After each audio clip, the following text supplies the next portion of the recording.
ఇది గుంటూరు నగరంలో గుంటూరు కలెక్టర్ కార్యాలయం వద్ద జరుగుతున్నటువంటి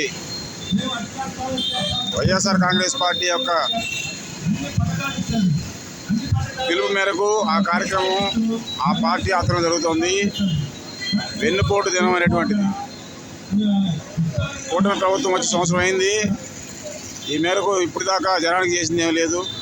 వెన్నుపోటు పొడిచారు అంటూ వెన్నుపోటు దినంగా పాటిస్తూ చేస్తున్న కార్యక్రమం ఇది. అయితే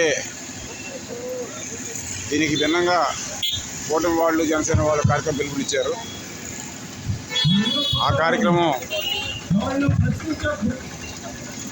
వైఎస్ జగన్ ప్రభుత్వానికి వ్యతిరేకంగా పీడవేయడం అని చెప్పి ఎక్కడైనా కావచ్చు, అక్కడైనా ఇక్కడైనా ప్రజలు చాలామంది పాల్గొంటున్నారు. అయితే వీళ్ళ అధికారంలో ఉన్నా వాళ్ళ అధికారంలో ఉన్నా ఈ ప్రజలందరికీ ఒరిగింది ఏంటి? ఇంతమంది ప్రజలు గత 5 ఏళ్ల కాలంలో వైఎస్ఆర్ కాంగ్రెస్ అధికారంలో ఉన్నప్పుడు ఏం పొందారు? వీళ్ళ పేదరికం ఎందుకు పోలేదు? వీళ్ళందరికీ ఉద్యోగాలు ఎందుకు రాలేదు?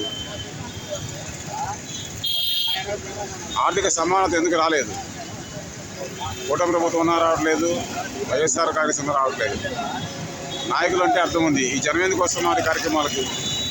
ఈ పిలుపుల్ని ఎందుకు ఆహ్వానిస్తున్నారు, స్వాగతిస్తున్నారు, ఎందుకు హాజరవుతున్నారు?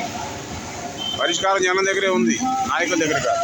నాయకులు అనేవాళ్ళు నిజాయితీగా ఉండే నాయకులు. తప్పుడు పిలుపులు ఇచ్చేవాళ్ళు, ద్రోహం చేసేవాళ్ళు నాయకులు కాదు.